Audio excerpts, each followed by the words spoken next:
CNBC आवाज की financial literacy की मुहिम में आज आपकी बारी है पहला कदम उठाने की। आज से हमारे इस खास मिशन का पहला चैप्टर शुरू होता है, यानी कि आपके फ्री टीवी डिप्लोमा का पहला टर्म। पहला कदम में आज हम बात करेंगे बजट की। बजट क्या होता है, बजट कैसे बनाया जाता है और किसी भी शख्स की फाइनेंशियल प्लानिंग में बजट बनाना कितना अहम है। मेरे साथ आज आपके प्रोफेसर अर्नब पांड्या और हम आपके सवालों के जवाब भी देंगे। तो शुरुआत करते हैं आज का चैप्टर। अर्नब, हमने जब प्रोग्राम की शुरुआत की थी 15 अगस्त को, तो हमने अपना बजट बना लिया था कि हम 52 हफ्तों में क्या क्या पढ़ाने वाले हैं, क्या क्या सिखाने वाले हैं दर्शकों को। लेकिन आज उसका पहला चैप्टर बजट के साथ शुरू करेंगे। बजट की अहमियत तो बढ़ी। देखिए, अगर आप देखें तो एक आसान शब्द में ये बजट जो है वो आपके लिए एक पहला कदम है फ्यूचर को किस तरह से आप मापेंगे उसके लिए। यानी कि आप पहले सोच के अपना पूरा लिस्टिंग कर दीजिए कि आपके पास इनकम कैसे आती है और उसके सामने आपके खर्च कैसे होते हैं। तो ये एक स्टेप है जिससे आप, जब आपके पास ये जानकारी हो, तब उसके ऊपर आप सभी कुछ आगे कर सकते हैं। तो अगर आप ये सोचते हैं कि बजट बनाने का काम सरकार का है और फरवरी के आखिरी हफ्ते में सरकार अपना बजट पेश करती है और उसके दम पर आपके खर्चे टैक्सेस कम या ज्यादा होते हैं, सिर्फ बात उतनी है। सरकार का काम तो है ही, लेकिन सरकार अपना बजट बनाती है, आपको अपना बजट बनाना है और यही सबसे बड़ी अहमियत है। लेकिन बजट में जो सबसे बड़ी दो चीजें होती है, या तो घाटा होगा या बचत होगी।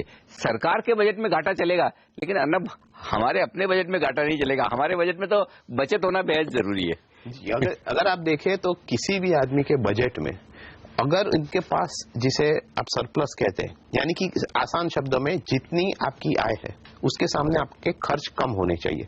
अगर ये ना हो तो आप शायद थोड़े दिनों के लिए चला सकते हैं क्योंकि आपको बोरो करना पड़ेगा, पर ये एक पहला कदम है जिससे आपको पता चलेगा कि आपके फाइनेंशियल्स पूरे तकलीफ में है।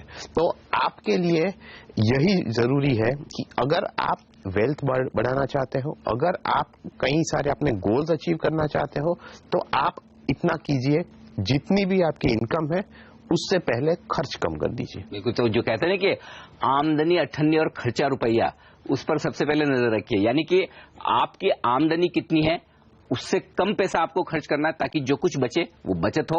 लेकिन अगर आपने उसका उल्टा किया, जैसा कि सरकार करती है, आमदनी से ज्यादा खर्चा करती है, तो उसे कहते हैं हम डेफिसिट, यानी कि घाटा। सरकार के चल जाएगा। सरकार को उधार देने वाले लोग बहुत हैं, आप ही देते हैं जब वो बॉन्ड्स इश्यू करते हैं, लेकिन आपको उधार देने वाले लोग ज्यादा मिलेंगे नहीं। तो आपको अपने बजट बनाते वक्त सबसे बड़ा ध्यान ये रखना है कि खर्चे आपके अपनी कमाई से कम हो। और अब बजट अलग अलग तरीके से बनता है। जो सरकार बनाती है वो तो साल में एक बार बनाती है और पूरे साल भर का विवरण दे देती है कि हम यहां से कमाई करेंगे, ये खर्चा करेंगे। लेकिन आपको बजट अपनी जरूरत के हिसाब से बनाना है। महीने के हिसाब से बना सकते हैं, हफ्ते के हिसाब से बना सकते हैं, साल के हिसाब से बना सकते हैं।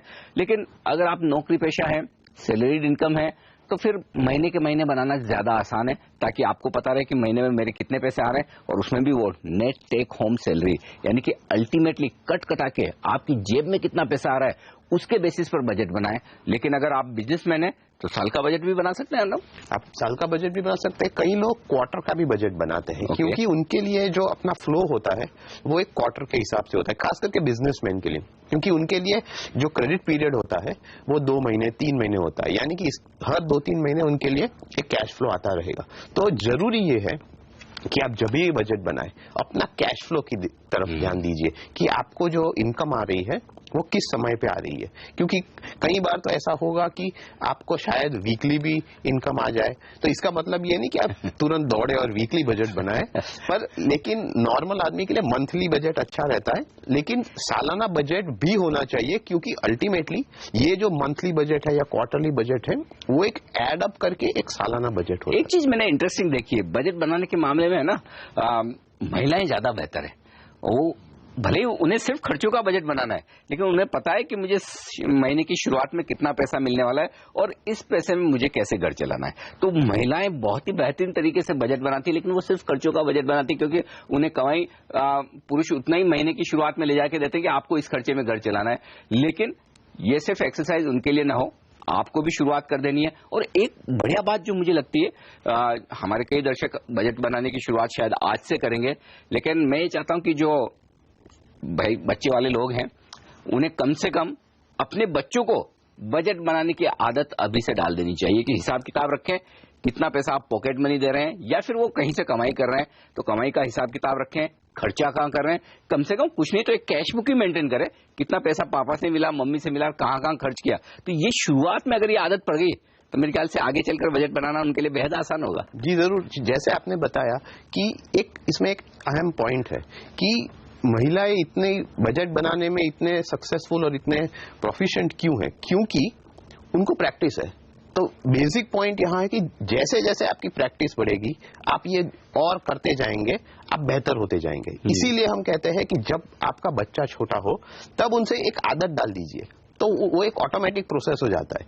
यानी कि किसी भी चीज का हो, जैसे आपने उनको कुछ दिया तो उनको ये ध्यान में रखना चाहिए मेरे पास इतना चीज है और ये मैं इस तरह से उसको स्पेंड करूंगा या इस्तेमाल करूंगा। तो वो एक बजट का एक एक्सरसाइज बन जाता है और ये कभी भी आप शुरू कर सकते हैं, किसी भी चीज में शुरू कर सकते हैं। तो ये अच्छी चीज हो सकती है। एक बजट बनाने में जो बड़ी गड़बड़ होती है वो ये कि आप ये तो अंदाजा लगा लेते हैं कि मेरी इनकम इतनी है, मेरी महीने भर में इतनी सैलरी आने वाली है, इतना पैसा आने वाला है, इतनी कमाई आने वाली है, उसके सामने मैं ये खर्चा करूंगा।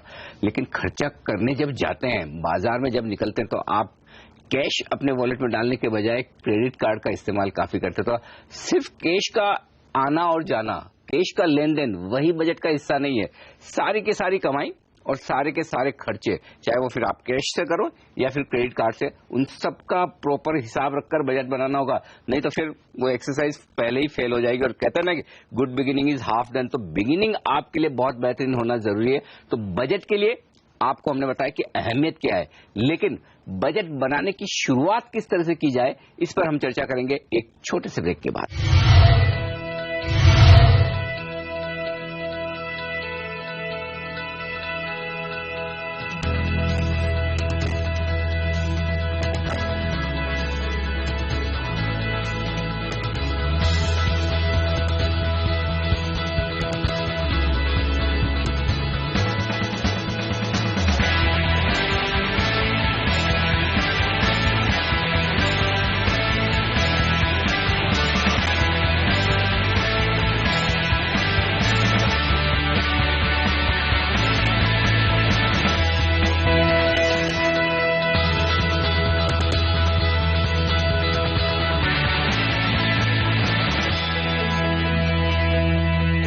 एक बड़ी जानी मानी कहावत है, पहले लिख और पीछे दे और भूल पड़े तो कागज से ले। यानी कि इसका मतलब है कि आप जो भी लेन देन कर रहे हैं उसे अकाउंट करें, उसका बजट बनाएं। आज पहला कदम के पहले चैप्टर में हम आपकी मदद कर रहे हैं अपनी फाइनेंशियल प्लानिंग में शुरुआत करने की, यानी कि बजट बनाने से लेकर हमने कुछ देर पहले आपको बताया कि बजट की क्या अहमियत है, किस तरह से बनाया जाता है, कौन कौन बना सकता है और किस इंटरवल पर बनाया जाता है। एक बार समअप कर दूं, बजट हर आदमी को बनाना जरूरी है। ऐसा नहीं कि सिर्फ सरकार बनाए या फिर बिजनेसमैन बनाए। एक इंडिविजुअल, चाहे वो सैलरीड क्लास हो या फिर बिजनेसमैन, चाहे स्टूडेंट हो या फिर प्रोफेशनल, सबको बजट बनाना चाहिए। और बजट बनाने के लिए या तो आप महीने महीने के हिसाब से बना लें, क्वार्टरली बना लें या सालाना बना लें, जैसा आपको सूट करे, लेकिन बनाना बेहद जरूरी है ताकि आपको पता रहे कि आपकी जितनी कमाई है कहीं उससे ज्यादा तो आप खर्च नहीं कर रहे हैं, कहीं आप डेफिसिट या घाटे में तो नहीं जा रहे हैं, आपकी कुछ न कुछ कमाई के बाद पैसा बच रहा है ना, सेविंग हो रही ना। तो ये सब चीजें हमने आपको बता दी कि बजट की अहमियत तो बहुत ज्यादा, लेकिन ये सब पता होने के बाद दिक्कत कहाँ आती है? दिक्कत जब एक्चुअल बजट बनाने बैठते हैं तो फिर लगता है कि शुरुआत कब करें, कैसे करें। तो उसका मैंने एक आसान सा हल ढूंढा है। अर्नब, मैं ये पूछूं कि बजट कैसे बनाया जाता है, हर आदमी के लिए अलग अलग होगा। तो मेरे पास एक आइडिया है, आप शुरुआत अपने बजट से कीजिए। आप कैसे बनाते हैं अपना बजट, ताकि हमें एक अंदाजा लग जाए कि बजट बनाने की शुरुआत इस तरह से की जाती है। देखिए, जब मैं बजट बनाने बैठता हूं तब मैं पहले तो एक साइड पे इनकम की तरफ ध्यान देता हूं, यानी कि इनकम का पूरा मैं एक लिस्ट बना देता हूं कि कौन से हेड से इनकम आ रहा है। तो मान लीजिए कि इनकम का पहला हेड हो गया प्रोफेशनल फीस, तो इसके सामने उस महीने में जितनी प्रोफेशनल फीस आने वाली है उसका मैं एक अंदाज लगा लेता हूं। उसके बाद आता है डिविडेंड्स,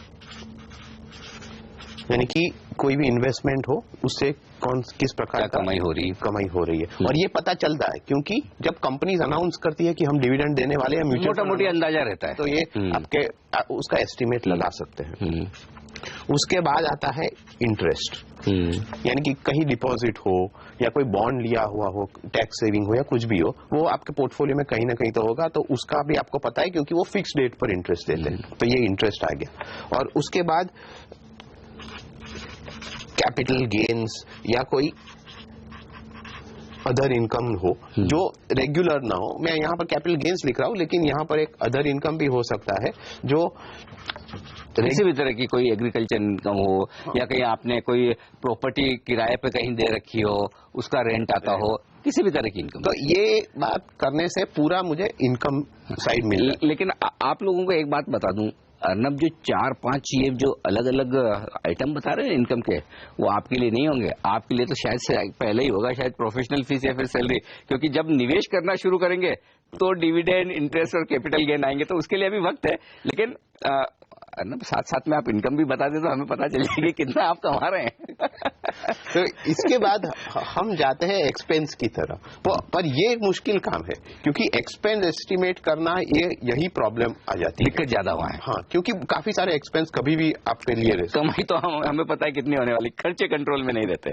तो उसमें भी मैं एक अप्रोच लेता हूं कि जितना हो सके उतना लिस्ट आउट कीजिए। तो यानी कि घर के लिए food and vegetable cost, right, क्योंकि अब क्या हो चुका है कि ये एक बड़ा हिस्सा हो चुका है, तो इसको आप कहीं और इसमें ज्यादा आपकी कटौती की गुंजाइश भी नहीं होती। हाँ, ये तो करना ही करना है। फिर दूसरे हाउस होल्ड एक्सपेंसेस, ये वो फिगर है जिसमें आपका घर चलता है, यानी कि घर के लिए सब FMCG प्रोडक्ट्स ले लिए या साबुन ले लिया, वो बर्तन के लिए, वो सब जो किचन चलाने में आता है, वो सभी ये हाउस होल्ड एक्सपेंसेस में आ जाता है। बिल्कुल।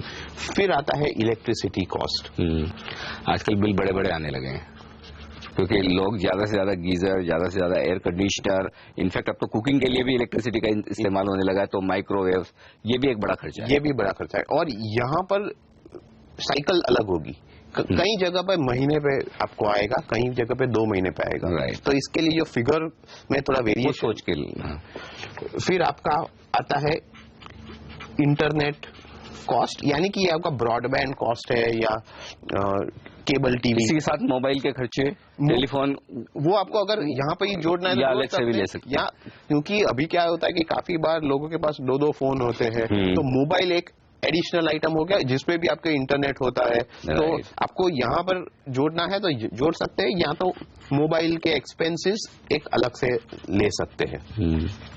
फिर आएगा आपका कन्वेयंस कॉस्ट, यानी कि लोकल आपने जो भी ट्रैवलिंग किया, वो भी एक बड़ा खर्चा है। वो भी एक बड़ा खर्चा है, क्योंकि कार हो तो ड्राइवर का पैसा दो, पेट्रोल का, डीजल का पैसा, मेंटेनेंस, इंश्योरेंस, और ना हो तो पब्लिक ट्रांसपोर्टेशन भी सस्ता तो नहीं है आजकल। नहीं, भूल से भी आप मुंबई जैसे शहर में आप कैब में बैठ गए तो सबब में जाने के लिए, यहाँ से सिटी में आने के लिए 300-400 रुपए तो आराम से। तो ये आपका कन्वेयंस हो गया।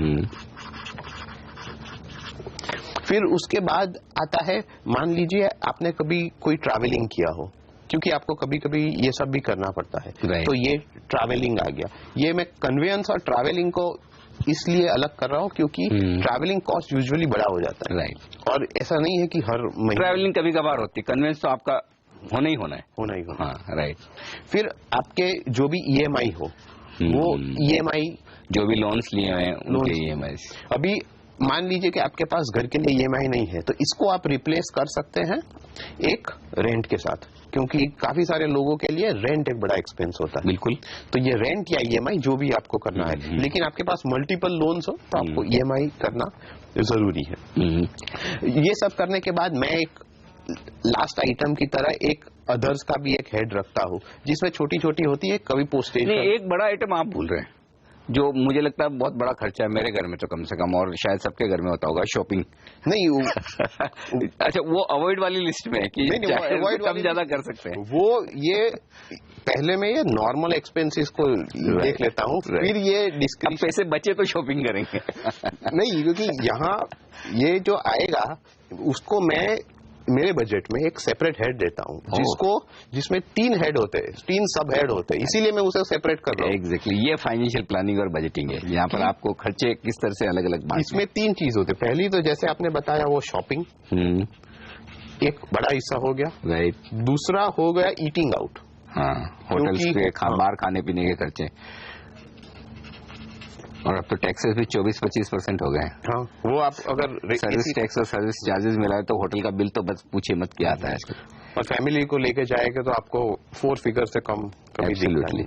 और तीसरा जो मैं यहाँ पर ऐड करता हूँ कि शॉपिंग, ईटिंग आउट और उसके साथ एंटरटेनमेंट, क्योंकि एंटरटेनमेंट भी अगर किसी ने मूड बना ही लिया कि फर्स्ट वीकेंड पर सलमान खान की पिक्चर देखनी है फैमिली के साथ, मतलब कम से कम 2000 रुपए चाहिए आपको, ताकि आप मूवी देख कर आए और उसके साथ खा पी के आए, तो मतलब तो वो भी एक बड़ा खर्चा है। तो इसीलिए मैं इसको ये सब पूरा करने के बाद एक सेपरेट हेड में ही डालता हूँ, तो इसमें पता चल जाता है।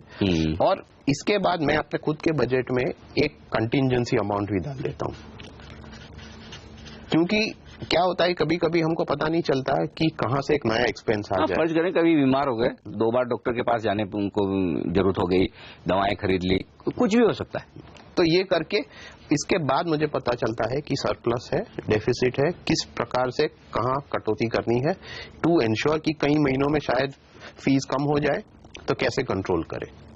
हम उम्मीद करते हैं कि आपकी फीस कम नहीं होगी, बढ़ेगी, लेकिन ये तो अर्नब का बजट है, लेकिन आपको अपने बजट में अपने हिसाब से कुछ खर्चे बढ़ाने भी पड़ सकते हैं, कुछ कम भी करने पड़ सकते हैं।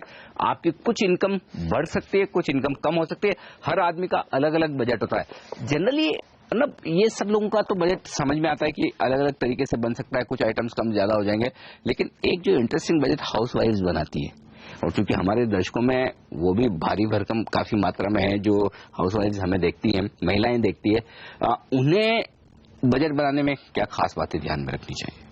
देखिए, उनको बजट बनाने में पहली बात तो ये है कि उनके फ्लो, जो इनफ्लो है जिसे हम कहते हैं, वो शायद वंस तो फिक्स है, वो महीने की शुरुआत में मिल गए, बीच में से अगर वो अपनी चतुराई से कुछ और पैसा निकाल पाए, ले पाए, तो एक अलग बात है, बाकी मिलता गिनती का ही है। तो ये उसमें क्या हो कि आधा काम तो एक साइड पे हो गया, वो आपको पता ही है। तो यानी कि वो फिगर माइंड में रख के उनको धीरे धीरे करके लिस्टिंग करना चाहिए, और उनका बजट नॉर्मल बजट से इस तरह से डिफरेंट होगा क्योंकि वो और डिटेल में जाएंगे, यानी कि वो अपने फूड और वेजिटेबल जिस हमें एक सिंगल हेड में डाल देते हैं, तो वहां उनको शायद और डिटेल में जाना पड़े कि फ्रूट्स एक अलग कर दे, क्योंकि बड़ा खर्चा है और फ्रूट्स अभी काफी महंगे हैं, और ये जरूरी है क्योंकि ये एक हेल्दी लिविंग के बारे में बात है। तो वो आप अपने बच्चों के लिए उनके नाश्ते बॉक्स में देते हैं, या जो काम करने जाए वहां पर करते हैं, घर में खाते हैं, ये फ्रूट्स एक हो गया। दूसरा हो गया वेजिटेबल्स, तीसरा हो गया पल्सेस, यानी कि जो आपके एक्चुअल खाने पकाने में जो सब जाता है। चौथा हो गया ऑयल, यानी कि कुकिंग ऑयल जो है।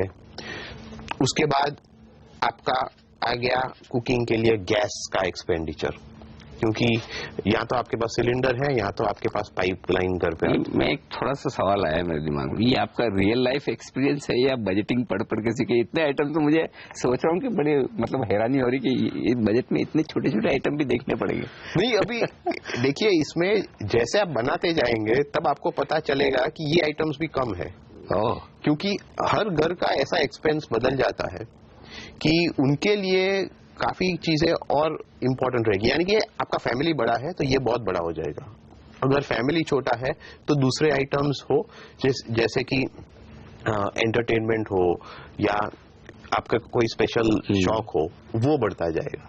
यानी कि इस प्रकार का अगर आप डिटेलिंग करते हैं तो आपके पास पूरा लिस्ट आ जाता है। और बच्चों की स्कूल फीस, हाँ, वो तो इसीलिए वो बड़ी भारी भरकम, तो मतलब एक एक छोटे छोटे एक्सपेंस तक जाना पड़ेगा बेसिकली जाना पड़ेगा। स्कूल फीस, अगर वो क्लासेस करते हैं तो क्लासेस की फीस, फिर उनका सब हाँ, मतलब इसमें सिंपल बात ये हो गई कि जो मैं समझ रहा हूँ ये कि आप जितने एक्सपेंसेस की डिटेलिंग करेंगे, जितने अंदर जाएंगे, जितना एक एक खर्चे को आप तय कर पाएंगे, उतना आपके लिए बजट बनाना आसान होगा और उतना एक्यूरेट बजट बनेगा। हाँ। लेकिन एक और चीज जो मैं आपको बताना चाहता हूँ वो ये कि ये तो बजट हुआ आपके लिए खुद के लिए, अगर आप एक गृहिणी है, हाउसवाइफ है, तो आपके लिए। लेकिन अगर आप कारोबार करते हैं, बिजनेस करते हैं, तो आपके लिए बजट बनाना थोड़ा सा और ज्यादा कठिन काम है, क्योंकि बिजनेस में कई सारी चीजें होती है, कई सारे अलग तरह के खर्चे होते हैं, और ये पूरी तरह से घर का जो बजट बनता है उससे अलग होता है। उस पर भी हम डिटेल में चर्चा करेंगे, लेकिन उससे पहले लेंगे एक छोटा सा ब्रेक, और ब्रेक के बाद बारी है कुछ सवालों के जवाब की। आप भी हमसे सवाल कर सकते हैं, हमारे इस नंबर पर फोन करें, और आप हमारी वेबसाइट पर जा सकते हैं www.pehlakadam.in, और आप हमसे पूछ सकते हैं सवाल। बने रहिए हमारे साथ, क्लास फिर से शुरू करेंगे, कुछ मिनटों का ब्रेक है आपके लिए।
पहला कदम की पहली पाठशाला, और आज हमने आपको बताया बजट बनाने की क्या अहमियत है, और अगर आप एक सैलरीड पर्सन हैं या फिर एक हाउसवाइफ हैं, तो आपको किस तरह से अपने खर्चों का हिसाब किताब रखना है, कमाई का हिसाब किताब रखना है और बजट बनाना है। लेकिन अगर आप ये दोनों नहीं है, खुद का कामकाज करते हैं, खुद का कारोबार करते हैं, तब तो आपके लिए बजट बनाना और भी ज्यादा जरूरी है, क्योंकि आप जिस प्राइस में कुछ खरीद रहे हैं माल, और उसके बाद आप किसी को बेच रहे हैं, तो बीच का जो गैप है वो आपका प्रॉफिट है। लेकिन आपको ये लगता है कि हमने 100 रुपए में खरीदा, 110 में बेच दिया, वही मेरा प्रॉफिट है 10 रुपए का, ऐसा नहीं। कई सारे खर्चे और होते हैं। फर्ज करें कि आप एक छोटे दुकानदार हैं, आप मेडिकल स्टोर चलाते हैं, अगर आपने कोई दवाएं खरीदी और वो आप दवाएं बेच रहे हैं, तो बीच में आपको दवाओं के साथ साथ आप जो स्टाफ रखते हैं उसका खर्चा है, आप हिसाब किताब रखते हैं, अपना अकाउंटिंग पैकेज, कंप्यूटर रखते हैं, उनका खर्चा होता है, आपको सैलरी देनी होती है, आपको शॉप में एयर कंडीशनिंग करनी है, इलेक्ट्रिसिटी के खर्चे हैं, तो 50 तरह के खर्चे। अलग अलग डिपार्टमेंट्स में, सरकारी डिपार्टमेंट्स, आपको रजिस्ट्रेशन करवाना होता है, रिन्यूअल करवाना होता है उन्हें समय समय पर, उनके खर्चे होते हैं। तो ये सारे खर्चे आपको लिस्ट आउट करने होंगे, और आपको तब समझ में आएगा कि अरे ओवरऑल जो मैं कुछ भी खरीद रहा हूं उस पर 15% या 20% तो मेरी, और दूसरे ओवरहेड्स बोलते हैं ना, खर्चे बोलते हैं, वो कॉस्ट आ रही है, उनको जोड़ने के बाद अगर मैं बेचूं तब जाके मुनाफा होगा। तो बिजनेसमैन के लिए अर्नब ज्यादा मुश्किल काम है बजट बनाना, और ये अंदाजा लगाना कि एक्चुअली वाकई में प्रॉफिट कितना और किस तरह से हो रहा है। देखिए, अगर आप देखें तो एक नॉर्मल हाउस होल्ड हो तो उनके लिए जो फ्लो होते हैं वो स्टेडी रहते हैं, जो कि जबकि बिजनेसमैन के लिए ऐसा नहीं है, क्योंकि आपका सेल्स भी वेरी करेगा, कम ज्यादा हो सकता है, और प्राइसेस वेरी कर सकते हैं। खास करके इस प्रकार का रॉ मटेरियल कॉस्ट, यानी कि जो इनपुट कॉस्ट है, वो भी कभी भी बढ़ सकता है, कम हो सकता है। फ्यूल प्राइसेस होते हैं, उससे हिसाब से ट्रांसपोर्टेशन कॉस्ट बदल जाता है। तो ये सब चीजें जब आती है, इसीलिए ये जो बिजनेसमैन का जो बजट है वो उस पे एडिशनल ध्यान देना बहुत जरूरी है। और इसका एक तरीका और हो सकता है, क्योंकि चूंकि हर बिजनेस अलग तरह का है, तो हर बिजनेस का बजट भी अलग तरीके से बनेगा। तो इस तरह का बजट बनाने के लिए अगर कोई अपने चार्टर्ड अकाउंटेंट की राय ले, सलाह ले, उसके साथ मिलकर बैठे बनाए, तो ज्यादा सही होगा। एक एग्जांपल इसमें अच्छा है कि आप अपने लास्ट ईयर के अकाउंट्स देख लीजिए, क्योंकि उस अकाउंट्स को देखने के बाद आपको पता चलेगा कि मेरे किस किस हेड में एक्सपेंसेस है। तो ये एक स्टार्टिंग पॉइंट हो जाता है। तो ये स्टार्टिंग पॉइंट को लेके आप आगे का प्लान कर सकते हैं, तो ये बहुत जरूरी है। दूसरी बात एक है कि बजट में सिर्फ बजट बनाना महत्व का नहीं है, क्योंकि ये एक और आपके लिए मदद रूप रहता है, वो है कि आपको मॉनिटरिंग करने में आसान पड़ता है। एक बार बजट बना लिया तो तब आप जब एक्चुअल एक्सपेंसेस हो जाते हैं तो उसको कंपेयर करने से आपको पता चलता है कि आपको कहाँ बदलाव। मुझे याद आता है स्कूल के जमाने में हमारी टीचर हमें कहा करते थे कि आप एक घर जाकर टाइम टेबल बनाइए कि 8 से 9 ये इस सब्जेक्ट की पढ़ाई, 9 से 10 इसकी सब्जेक्ट की पढ़ाई, छुट्टियों में इस तरह से पढ़ाई करेंगे। और अगर वो बना ली तो फिर आपको पता है कि आपको इम्प्लीमेंट करनी है और प्रेशर आता है इम्प्लीमेंट करने का। तो अगर वो प्लानिंग ही नहीं की तो प्रेशर नहीं। तो बजट का सबसे बड़ा फायदा यही है कि एक बार जब आपने प्लानिंग कर ली, आपने ये कर दिया कि इतना खर्चा होना है, इतनी कमाई होनी, यहाँ होनी है और इस तरीके से होनी है, तो फिर उसे लागू करना और मॉनिटर करना बड़ा आसान होता है। तो बिजनेसमैन के लिए बजट बनाना थोड़ा सा भारी काम है, उस पर हम और आगे से विस्तार में चर्चा भी करेंगे। लेकिन इस बीच हमारे दर्शक हमें सवाल कर रहे हैं लगातार, और चलते हैं पहले दर्शक के पास। और नितिन हमारे साथ जुड़ चुके हैं। नितिन, पूछिए अपना सवाल। हेलो सर, मैं नितिन हाटे बात कर रहा हूँ पुणे से। जी नितिन, मेरा सवाल है, मंथली बजट बनाते वक्त मिसलेनियस एक्सपेंस का फिक्स अमाउंट होना चाहिए या उसे डिटेलिंग करना जरूरी है? उसका डिटेलिंग करना जरूरी है। ओके, जो अदर एक्सपेंसेस की जो हम बात कर रहे हैं कि सारे खर्चों को लिस्ट करने के बाद कुछ खर्चा आप और अलग से रखिए, वो एक फिक्स अमाउंट हो या फिर कम ज्यादा हो सकता है हर महीने, यही आप जानना चाहते हैं? हाँ सर। राइट। तो इसका सिंपल हिसाब है। देखिए, मिसलेनियस एक्सपेंसेस आप इसलिए रखते हैं कि आपको पता नहीं कि इन जो खर्चों को जिनको आप जानते हैं उनके अलावा और क्या खर्चा हो सकता है, और जब जानते नहीं कितना हो सकता है तो उसके लिए अमाउंट करना भी, फिक्स करना भी बड़ा मुश्किल काम है। तो ये अमाउंट हर महीने फिक्स हो ये जरूरी नहीं। अब ये अमाउंट कम या ज्यादा किस तरह से होना चाहिए ये आपका अनुभव बताएगा। आप पिछले कुछ महीनों का खर्चा देख लें कि किस तरह से आपने जो कुछ भी आपने आइटम तय किए उसके अलावा कहां कहां हर महीने आपका एक्स्ट्रा खर्चा जा रहा है। तो मेरे ख्याल से वो कहते हैं कि पीछे देखने से आगे का रास्ता कई बार निकल जाता है। तो मिसलेनियस एक्सपेंसेस में भी आपने पिछले कई महीनों में क्या खर्च किया उससे पता चल जाएगा कि हर महीने कितना रखना चाहिए। वो एक आपको एक सीधा अंदाज दे देगा। और अगर आपको इस प्रकार का मिसलेनियस एक्सपेंस करने में तकलीफ हो तो आप एक और रूट अडॉप्ट कर सकते हैं। उसमें आप एक परसेंटेज कर दीजिए कि पूरा जो अगर मान लीजिए आपका खर्च है उसका एक X परसेंटेज आप मिसलेनियस में डाल दीजिए, और फिर आपको पता चलेगा कि क्या मेरा ये अंदाज सही था या नहीं 1-2 महीने के बाद। और इसमें करने से एक और चीज आपको ध्यान में आनी चाहिए कि अगर आपने अपने बेसिक एक्सपेंसेस डिटेलिंग करके कर दिए हैं तो मिसलेनियस में कम आ जाएगा फिगर, और अगर वो वहां पर आपने बड़े बड़े हेड्स कर दिए हैं तो मिसलेनियस एक्सपेंस। और एक और बात नितिन जी जो कहना चाहता हूं, अगर कोई एक पर्टिकुलर खर्चा आपके हर महीने मिसलेनियस में जा रहा है तो फिर आप ये समझ लीजिए कि वो मिसलेनियस नहीं है, वो फिक्स खर्चा है। तो फिर उसको फिक्स में ले आइए, ताकि मिसलेनियस का मतलब सिंपल है, वो खर्चा जिसका आप महीने की शुरुआत में अंदाजा नहीं लगा पा रहे हैं, जैसे कि आप बीमार होंगे या नहीं आपको पता नहीं है ना, तो आपको ये मानकर चलना है कि जो अननोन चीज है उसके बारे में आपको अंदाजा लगाना है और उसके लिए एक खर्चा थोड़ा अमाउंट अलग से रख लेना है। अगले दर्शक की तरफ बढ़ते हैं और लेते हैं अगला सवाल। वैभव जी हमारे साथ जुड़ चुके हैं। वैभव जी पूछिए अपना सवाल। सर नमस्कार। सर नमस्कार सर, मुझे ये जानकारी लेनी थी। मेरे 2 बच्चे हैं, एक 12 साल का है और एक 14 साल का है। ओके। तो खर्चा बहुत करते हैं, उनको संभालने में कैसे उनको कंट्रोल करें, कैसे समझाएं कि खर्च कम करो और बचत करो भविष्य के लिए।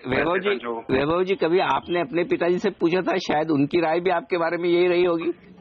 नहीं सर, मैं बचपन से ही सुधरा हुआ था। ऐसा ये गलतफहमी तो आपके बच्चों को भी जरूर होगी, लेकिन फिलहाल आपकी जो क्वेश्चन बड़ा इंटरेस्टिंग है इनका कि बच्चों में बचत की आदत कैसे डालें या खर्चा कम कैसे करें, इसका जवाब मिल जाए तो मैं भी अपने घर में जरूर इम्प्लीमेंट करूंगा। नहीं, ये तो कॉमन प्रॉब्लम है, सभी फेस करते हैं। पर इसके लिए पहला जो आपके लिए जो स्टेप करना चाहिए वो अपने बच्चों के लिए एक स्पेसिफिक अमाउंट हर महीने तय कर देनी चाहिए, और ये मैसेज जाना चाहिए कि इससे ज्यादा अगर एक्सपेंस हुए तो आपको और एडिशनल नहीं मिलेंगे।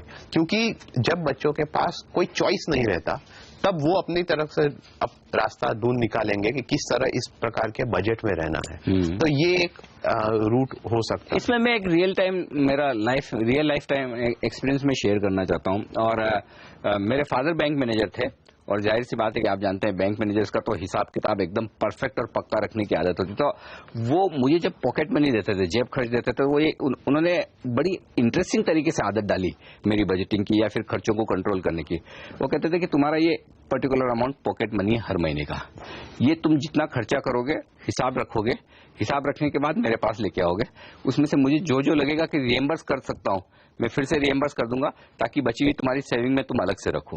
तो उससे क्या हुआ है कि आदत पड़ गई, एक तो हिसाब किताब रखने की, और दूसरा ये कि सही जगह खर्चा करने की आदत पड़ी, ताकि ये पता है कि अगर इस आइटम के लिए खर्चा किया तो ये रिएम्बर्स हो सकता है, तो यानी कि मेरी सेविंग बढ़ेगी।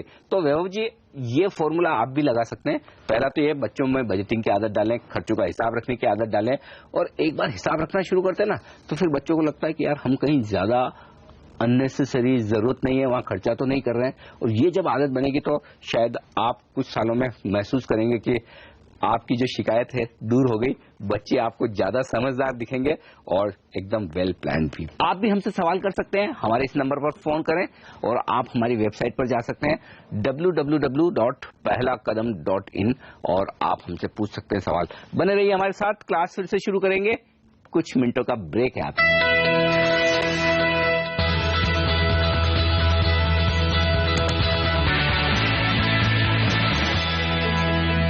अगले दर्शक की तरफ बढ़ते हैं। हमारे साथ इमरान जुड़ रहे हैं इस वक्त, और जानते हैं कि इमरान इस वक्त बजटिंग के बारे में या फिर अपनी फाइनेंशियल प्लानिंग के बारे में क्या जानना चाहते हैं। पूछिए इमरान जी। नमस्ते सर। नमस्ते सर, मुझे पूछना है कि मेरा 50,000 प्रीमियम है साल का, LIC और मेडिक्लेम का। ओके। तो मैं जानना चाहता हूँ कि कैसे मैं इसको प्लान कर सकूँ सर। कैसे नहीं, आप ऑलरेडी 50,000 प्रीमियम पे कर रहे हैं हर महीने या हर साल, सॉरी हर साल पे कर रहे हैं। साल का। तो LIC में कितना जा रहा है और मेडिक्लेम में कितना जा रहा है, दोनों अलग चीजें। हाँ, 20 और 30 है सर, ऐसा है। 20 किस में जा रहा है? मेडिक्लेम में। LIC में सर। LIC में 20,000 और 30,000 का आपने मेडिक्लेम ले रखा है। परिवार में और कौन कौन है आपके? सर, मम्मी पापा और 2 बच्चे हैं। ओके, आपने उन सबका आपने मेडिक्लेम ले रखा है, राइट? जी सर, जी और सर। 30,000 का मेडिक्लेम में 20,000 का LIC। तो आप एग्जैक्टली आपका सवाल क्या है अब यहाँ पर? सर, मैं प्लान करना चाहता हूँ कि कैसे पैसे में साल का मैं पैसे बचाऊं और उसको भरूं सर, क्योंकि बचते नहीं है सर पैसे। अच्छा, साल में एक बार आपको LIC प्रीमियम भरनी है, जब भरने का वक्त आता है तब जेब खाली होती है। जेब खाली हो जाती है, कॉमन प्रॉब्लम है। और ये जनरली आपकी LIC प्रीमियम मार्च में आती होगी भरने को? जी सर। हाँ, कोई फीस नेक्स्ट मंथ से बच्चों की फीस बनी रहती है सर, बहुत तकलीफ हो जाती है। अब तक मुझे मतलब मैं ढूंढ रहा हूँ इतने सालों से कोई दर्शक ऐसा मिले जो कहे कि मेरी मतलब है ना, मैं LIC प्रीमियम, इंश्योरेंस प्रीमियम अप्रैल में ही भर देता हूँ, सबको मार्च में भरनी है, और मार्च में एकदम टाइटनेस होती है। प्लानिंग मुश्किल है, लेकिन अगर सालाना बजट बनाकर चले शुरू से, तो मेरे ख्याल से इस समस्या से दूर हो सकते हैं। नहीं, इसमें एक आसान चीज ये है कि आप दोनों चीज देखिए, मेडिक्लेम और ये जो लाइफ इंश्योरेंस पॉलिसीज है, दोनों के एनुअल प्रीमियम्स होंगे, यानी कि आपको पहले से पता है कि ये कब आने वाले हैं। तो अगर आपको पता है कि मार्च के एंड में मान लीजिए LIC का 20,000 का प्रीमियम आने ही वाला है, तो मैं कहता हूं अप्रैल से बजट में डाल दीजिए। अगर आपके पास लास्ट मोमेंट में करना ना हो, तो आप अगर अप्रैल से 2-2 हजार अपने बजट में सेट असाइड करते रहेंगे, तो मार्च में ये कैश फ्लो का प्रॉब्लम नहीं होता। जो हमें होता है मार्च में, वो सिर्फ कैश फ्लो का प्रॉब्लम होता है, क्योंकि तब सब कुछ बंच हो जाता है। टैक्स सेविंग भी आ जाता है, इस प्रकार का इंश्योरेंस प्रीमियम आ जाता है, तो ये सब बंच न हो एक साथ। तो इसीलिए, क्योंकि आपको पता है कि ये आने ही वाला है, तो आप अप्रैल से शुरू कर दीजिए, और सालाना जितना जल्दी शुरू किया उतना अच्छा। और इमरान जी, ये तो खर्चा वो है जो आपको पता है। अगर कुछ भगवान न करे फरवरी मार्च में अनएक्सपेक्टेड कोई बड़ा खर्चा आ गया तो क्या करेंगे? इसलिए जो खर्चा पता है उसमें आप ये नहीं कह सकते कि भरने में मुश्किल आ रही है, उसको तो आपको पहले से कंट्रोल करके रखना पड़ेगा। और आप शुरू से ही महीने का 2,000, 1,800 या 1,500 रुपए अलग निकाल कर रखना शुरू कर दें। मेडिक्लेम के लिए अलग पैसा बचाना शुरू कर दें, महीने का 2,500, ताकि फरवरी मार्च का समय जब आए। और अगली बार एक बात और ध्यान रखिए, अगली बार जब आप पॉलिसी निकालेंगे ना, तो उसकी पॉलिसी का ड्यू डेट है ना, मार्च में मत रखिए, अप्रैल में ना रखें, कोई बात नहीं, मार्च के बाद हालत खराब रहती है अप्रैल में, मई जून जुलाई तक तो आप अपनी पॉलिसी भर ही दें। तो ऐसा कुछ नहीं है कि मार्च में भरेंगे तो ज्यादा फायदा होगा, शुरुआत में पॉलिसी लें, ताकि आपको क्या है कि एकदम साल के अंत में, फाइनेंशियल ईयर के अंत में इतना बोझ ना पड़े। ये ध्यान रखना बेहद जरूरी। एक और चीज मैं यहाँ जोड़ना चाहता हूँ कि आपने पहले से प्लान तो कर दिया, बजट में फिगर डाल दिया, पर ध्यान करके उस अमाउंट को एक अलग से रख दीजिए, वरना आपने बजट में डाल दिया, आपको लग रहा है कि सेव हो रहा है, लेकिन कहीं और स्पेंड हो रहा है।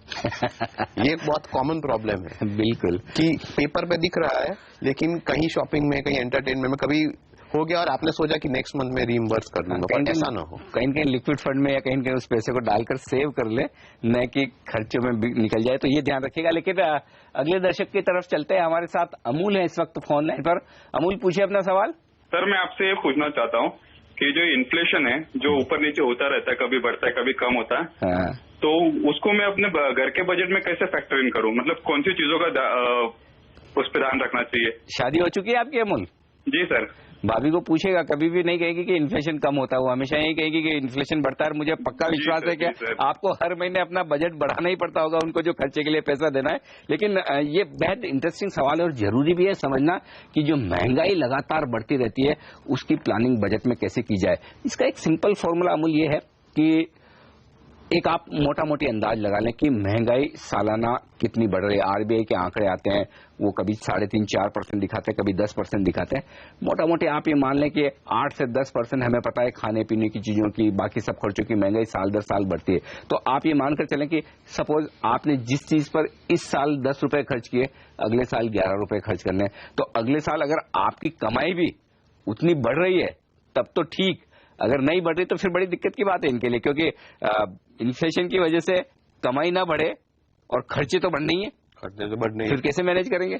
नहीं, तो इसमें आप दो चीज कर सकते हैं। पहले तो जैसे आपने बताया कि इन्फ्लेशन को बजट में ही एक पार्ट बना दीजिए, यानी कि हर महीने आपका जो फिगर है वो धीरे धीरे बढ़ता जाना चाहिए।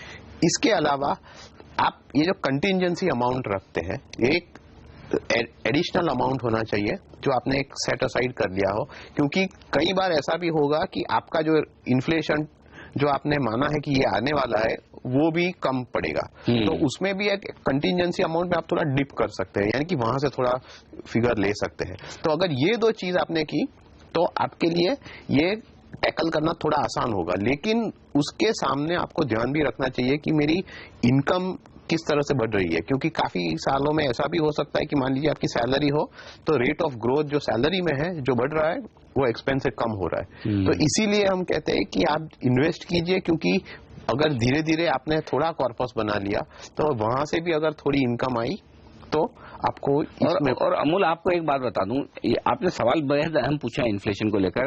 तो अभी तो हम आपको सिर्फ ये बता रहे हैं कि इन्फ्लेशन का किस तरह से बजटिंग में ध्यान रखना है, लेकिन आप हमारी पहला कदम की पाठशाला में हमारे साथ बराबर रहिए, क्योंकि आगे चल के हम आपको कुछ ऐसे पाठ पढ़ाएंगे, ऐसे नुस्खे बताएंगे कि जिससे आप इन्फ्लेशन से ज्यादा किस तरह से अपने इन्वेस्टमेंट पे कमाई कर सकते हो। तो देखिए, कमाई बढ़ाकर ही आप खर्चों को काबू में ला सकते हैं। खर्चे कम करते रहेंगे तो एक लिमिट के बाद कर नहीं पाएंगे। तो हमारा इरादा है कि आपके निवेश पर इन्फ्लेशन से ज्यादा आपको पैसा बने। तो इसके लिए आपको पहला कदम की आगे की पाठशालाओं में भी हमारे साथ रहना होगा। लेकिन फिलहाल अगले दर्शक हमारे साथ जुड़ चुके तो उनका सवाल ले लेते हैं। इस वक्त प्रीतेश है इस वक्त फोन लाइन पर। प्रीतेश जी, पूछिए अपना सवाल। सर, मैं पहले बजट मेरा बनाना चाहता हूँ। हाँ। तो पहले मैं मेरा पैसा बचाऊं या खर्चे का हिसाब रखूं? तो बेसिकली प्रीतेश जी, आप ये जानना चाहते हैं कि आप जब बजट बनाएंगे, खर्चे आपको पता है, लेकिन अंत में, महीने के अंत में आप कुछ न कुछ सेविंग भी करना चाहते हैं, पैसे बचाना भी चाहते हैं। फर्ज करें कि आपकी महीने की कमाई 50,000 रुपए है और आप ये चाहते हैं कि मेरी सेविंग फिक्स है कि मैं महीने का कम से कम 10,000 रुपए बचाऊं। तो यानी कि 40,000 रुपए का आपको प्रोविजन करना है, बजट करना है, 10,000 तो बचाना ही बचाना है। और ये एक अच्छा सवाल आपने पूछा और अच्छे आइडिया से पूछा है, क्योंकि ये भी बहुत जरूरी है कि अगर आपने ये सोच लिया कि मुझे इतना तो कम से कम बचाना ही है फ्यूचर के लिए, इन्वेस्टमेंट के लिए, तो खर्चों पर आप लगाम लगा सकते हैं। तो ये भी एक तरीका है अर्नब कि आप रिवर्स कैलकुलेशन करें।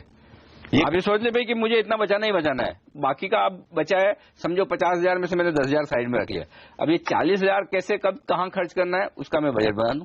और इसके लिए भी एक सिंपल तरीका है कि जैसे जैसे आप आइटम्स लिस्ट करेंगे अपने एक्सपेंसेस में, उसको आप दो हिस्सों में बांट दीजिए। एक जो आपको स्पेंड करने ही पड़ेंगे, जिसमें कोई ऑप्शन नहीं है, स्कूल फीस, फूड एक्सपेंसेस ऐसे, और दूसरे जिसे हम डिस्क्रिशनरी कहते हैं, जिसमें आपके पास पावर है कि मैं खर्च करूं या नहीं। तो जब आपको पता चले कि आपको मान लीजिए 10,000 बचाने हैं और शॉर्टफॉल आ रहा है 4-5 हजार का, तो आपको पता है कि ये जो एक्सपेंसेस है जिस पे मेरा कंट्रोल है वहीं पे मुझे कटौती करनी है। तो सिंपल है ना कि अगर आप महीने में 2 पिक्चर देखने जा रहे हैं, एक पे आ जाइए, 4 बार होटल में खाना खाने जा रहे हैं तो 2 बार खाइए, आपके बच गए 4-5 हजार रुपए, अपने आप हो गया कंट्रोल।